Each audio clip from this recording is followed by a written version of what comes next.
পেঙ্কর রেগে গিয়ে সব গ্যাং মেম্বারদেরকে বলে স্যানচাকাকে মেরে ফেলতে।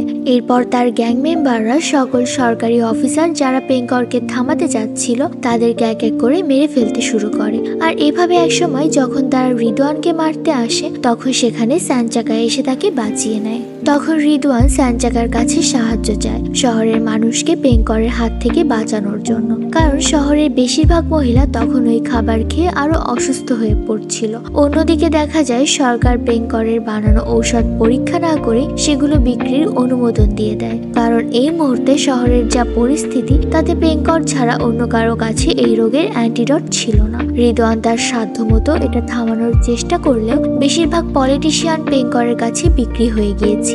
তাই রিদওয়ান বুঝতে পারে এখন যেভাবেই হোক তাকে পেঙ্করকে আটকাতে হবে। সে স্যানচাকার সাথে কন্ট্যাক্ট করে। স্যানচাকা তখন উলানদেরকে নিয়ে একটা প্ল্যান করে কিভাবে সে পেঙ্করের এই অ্যান্টিডট গুলোকে নষ্ট করবে। কিন্তু অবাক করা বিষয়, কিছুক্ষণের মধ্যেই পেঙ্কর তার মাফিয়াদেরকে নিয়ে স্যানচাকাকে খুঁজতে খুঁজতে তার আস্তানায় চলে আসে। তারা সবাই মিলে স্যানচাকার উপর আক্রমণ করে।